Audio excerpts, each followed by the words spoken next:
merci à vous de nous rejoindre sur Monaco Info. Voici les titres qui seront développés aujourd'hui. Le 5e live d'endoscopie digestive s'est déroulé vendredi dernier au centre hospitalier Princesse Grace. Direction ensuite l'auditorium du lycée technique et hôtelier de Monaco pour une conférence sur l'apprentissage. De la musique avec le concert de l'OPMC destiné au jeune public. Du sport ensuite avec tout d'abord du tennis de table ici à Monaco, puis votre émission à l'issue de ce journal consacré aux Jeux des petits États d'Europe en Islande. Mais avant de développer ces titres, je vous propose de prendre la direction de l'hôtel Hermitage où ce mardi a été organisé le Women in Leadership Summit. Dans le cadre de l'événement annuel Ernst & Young, plusieurs personnalités ont participé à la première édition de ce sommet dédié aux femmes dans l'entrepreneuriat. Martha Stewart, Cherie Blair et Son Altesse Sérénissime, la princesse Charlène de Monaco, que nous vous proposons d'écouter. Women in leadership, where do we start? Women suffer from gender inequality all around the world and in almost every sector and at every level.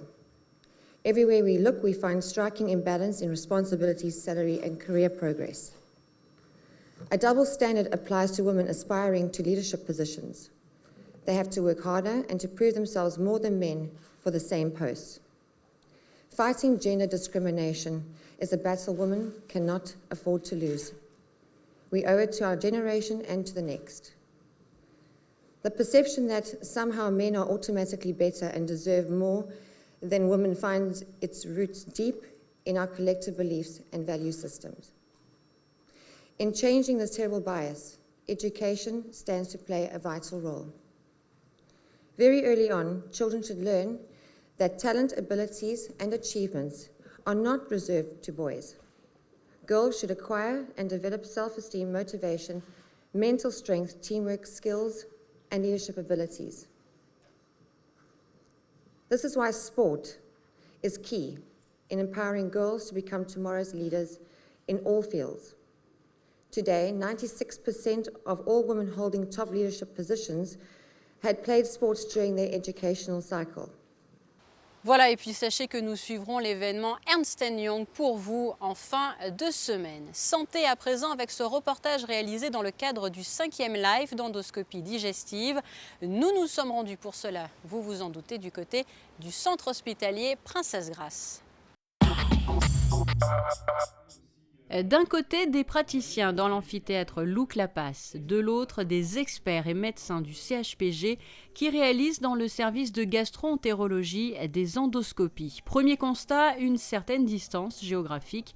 Et pourtant, grâce aux technologies actuelles, ces endoscopies et l'ensemble des commentaires sont suivis en direct dans l'amphithéâtre. L'objectif de ces journées, parce qu'il ne se résume pas tout à fait à un live, c'est une confrontation sur les sujets d'endoscopie thérapeutique interventionnelle. Les participants sont tous des gens impliqués dans ces techniques les plus sophistiquées. Pour voir d'abord participer à un atelier sur des cas enregistrés, des vidéos de cas réalisés en grande partie d'ailleurs dans le service des endoscopies du CHPG, sélectionnés et qui ont un intérêt didactique pour nourrir la discussion et l'enseignement finalement. Ensuite, on a donc ça se passait hier soir. Et le vendredi est consacré à la retransmission de cas réalisés en direct dans le service où vous êtes actuellement, dans cette salle et la salle à côté. Le côté live a un côté irremplaçable en termes pédagogiques parce que les participants voient les experts se confronter à la réalité des difficultés qu'on peut rencontrer et comment les résoudre et comment les gérer au mieux pour les malades. Et en quelques années à peine, ce cours en live est devenu un rendez-vous scientifique incontournable. Basé sur un véritable échange, il permet aussi de mettre en avant un plateau très pointu et des techniques novatrices. C'est vrai qu'on a une certaine expérience qu'on partage avec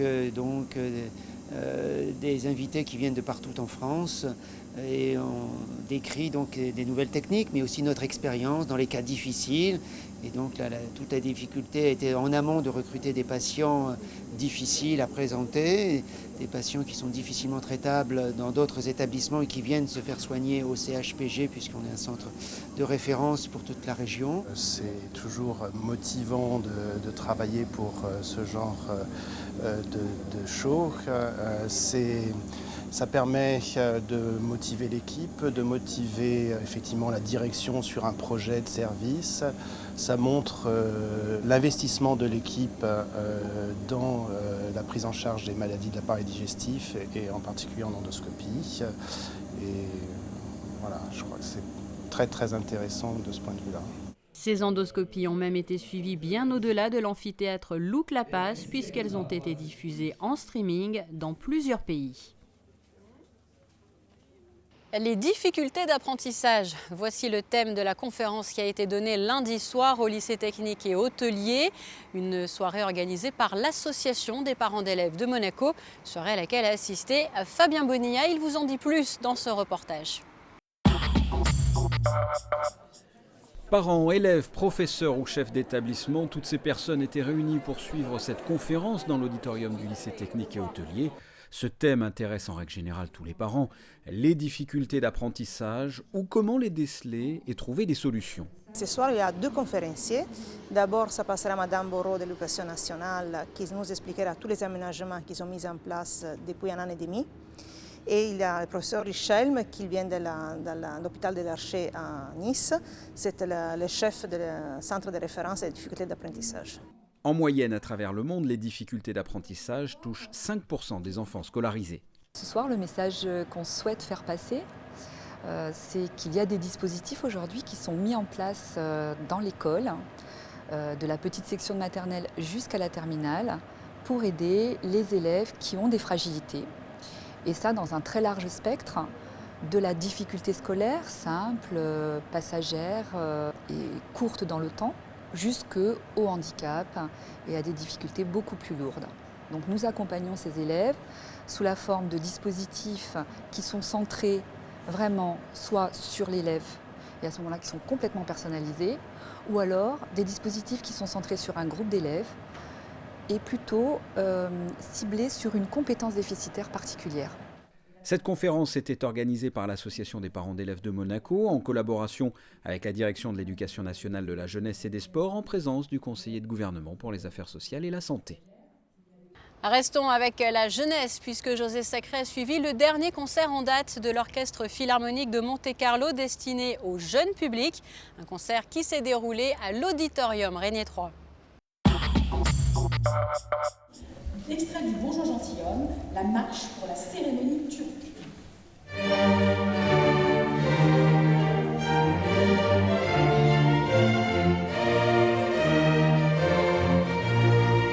À l'Auditorium Régnier 3 pour ce dernier concert jeune public de la saison, l'Orchestre Philharmonique de Monte-Carlo a invité la musicologue Annick Fiaschi-Dubois à faire découvrir aux enfants de Monaco la petite histoire de l'orchestre.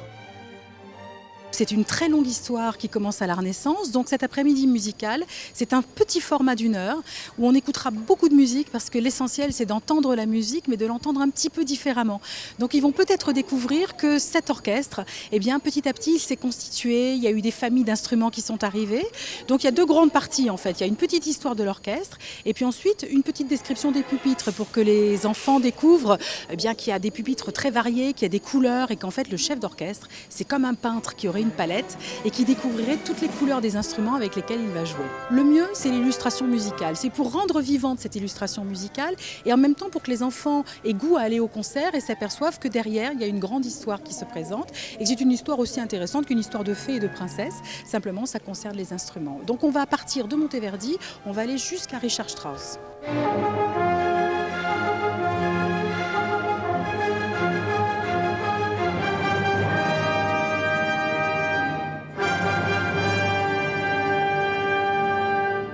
Bravo et mission accomplie pour Annick Fiaschi-Dubois, pour les musiciens de l'Orchestre Philharmonique de Monte-Carlo, sous la direction de Gianluca Martinenghi, qui ont réussi à intéresser, intriguer, j'oserais même dire passionner ces parfois très jeunes enfants qui ont suivi en rythme parfois cette belle histoire de l'orchestre.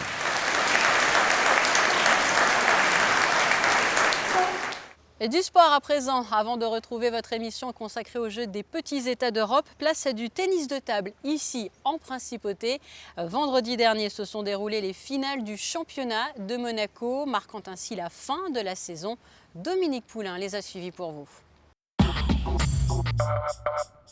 L'enjeu de cette soirée est de décerner les titres dans les différentes catégories. Sur les 130 licenciés que compte l'ASM Tennis de Table, une quarantaine décide de participer à ce championnat avec des objectifs divers.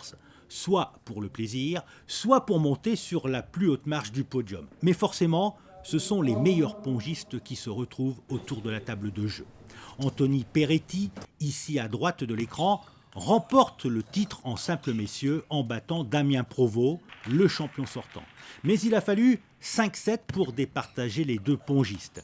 13-11, 10-12, 1-11, 11-8 et 11-7.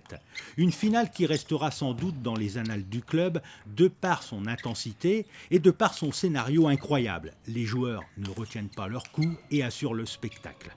C'est important, toujours, d'arriver déjà en finale et puis de réussir à remporter un match comme ça qui était un peu au couteau, qui était difficile.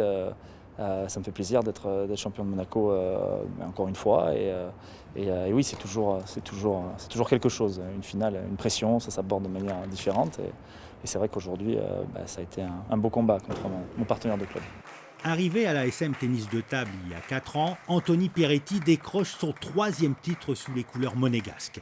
La différence s'est faite peut-être à l'envie et c'est celui qui tente, qui attaque, qui gagne. Et c'est vrai que peut-être que Damien était un peu plus sur la défensive et a plus attendu mes fautes et j'ai pu faire la différence en tentant. Alors ça aurait pu se retourner contre moi, mais aujourd'hui ça a souri. Donc voilà, c'est celui qui tente qui gagne. Le tennis de table souffre d'a priori. On entend souvent dire que ce n'est pas un sport, mais plutôt un loisir que l'on pratique au camping. Mais les pongistes, eux, le voient sous un autre angle, car ce sport ne se résume pas qu'à envoyer une balle dans la partie opposée de la table, puis à la rattraper. C'est bien plus que ça, il faut le coup d'œil, de bons réflexes et de l'explosivité. C'est un véritable sport, c'est le sport national en Chine, c'est bientôt le sport national en Allemagne. C'est vrai qu'en France c'est très méconnu dans la mesure où, comme pour tout, quand on n'a pas de grands champions, c'est difficile de faire connaître son sport. Et c'est vrai qu'en France à l'heure actuelle on a du mal à avoir des joueurs dans les meilleurs mondiaux dans la mesure où les Chinois trustent tous les premières places mondiales. Donc voilà, ça fait que finalement c'est dur de se faire une place au soleil. Chez les dames, la logique est respectée. Le titre revient à Xiaoxing Yang.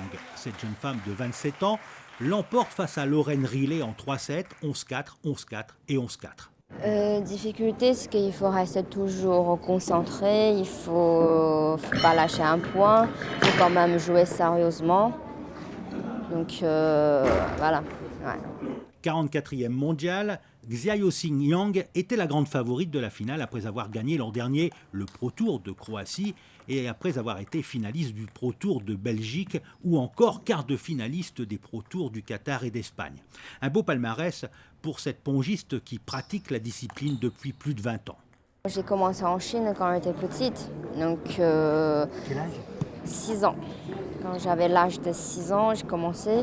Du coup, parce que tennis de table, c'est un sport en Chine, c'est le premier sport comme ici au foot. Donc, mes parents ils ont choisi ce sport pour moi, pour la santé, pour le plaisir, donc comme tout le monde. Donc, j'ai commencé. Dans la catégorie cadet, c'est Lars Nyberg, ici en bleu, qui décroche le titre. Il bat en finale Clément Tintori en 4-7, 11-0, 9-11, 11-9 et 11-7. En classe de 3e au collège Charles III, Lars a su allier pour l'emporter intelligence de jeu, dextérité et concentration. Ça fait toujours plaisir de remporter un tournoi, surtout le championnat de Monaco. Et il y avait une certaine appréhension au départ quand tu es arrivé dans la salle ou tu étais assez confiant ? J'étais assez confiant, mais je n'étais vraiment pas sûr de le remporter. La différence s'est faite où ? À l'expérience, au coup mieux joué que l'adversaire ? Je pense que l'expérience s'est faite dans le moral, dans la tête. C'est-à-dire que tu avais une tête plus solide que ton adversaire ? Oui, peut-être, mais il y a aussi les jeux qui sont différents. Direction maintenant l'Islande et les Jeux des petits États d'Europe pour 6 pongistes de l'ASM Tennis de table. Parmi ces 6 athlètes, Xiao Xingyang, Damien Provost et Anthony Peretti, qui ont bien l'intention de donner le meilleur d'eux-mêmes. Il y a 2 ans au Luxembourg, les pongistes de l'ASM avaient décroché 5 médailles. Dans le reste de l'actualité du sport, toujours avec au Stade Louis II le championnat de l'ASM Rugby. Une belle façon de clore la saison également. Vous le découvrez sur ces images, les jeunes participants ont redoublé d'efforts sur la pelouse pour décrocher une victoire.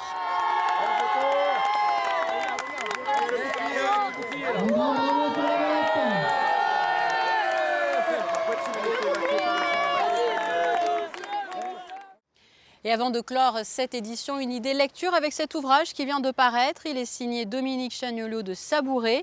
Il s'intitule « La principauté de Monaco » et il vous permettra à coup sûr d'en savoir plus sur l'histoire, l'identité et les pouvoirs.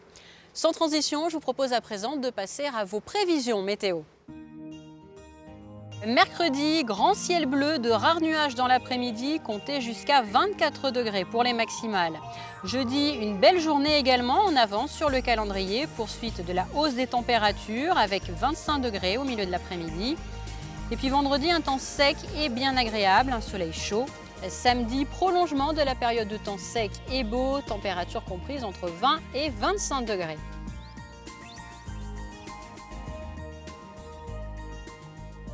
Fin de cette édition, merci à vous de l'avoir suivi. Je vous laisse à présent avec du sport, direction l'Islande avec nos envoyés spéciaux Frédéric Elion et Émilie Rousseau qui vous permettent de suivre les Jeux des petits États d'Europe à travers leur émission quotidienne. À très bientôt.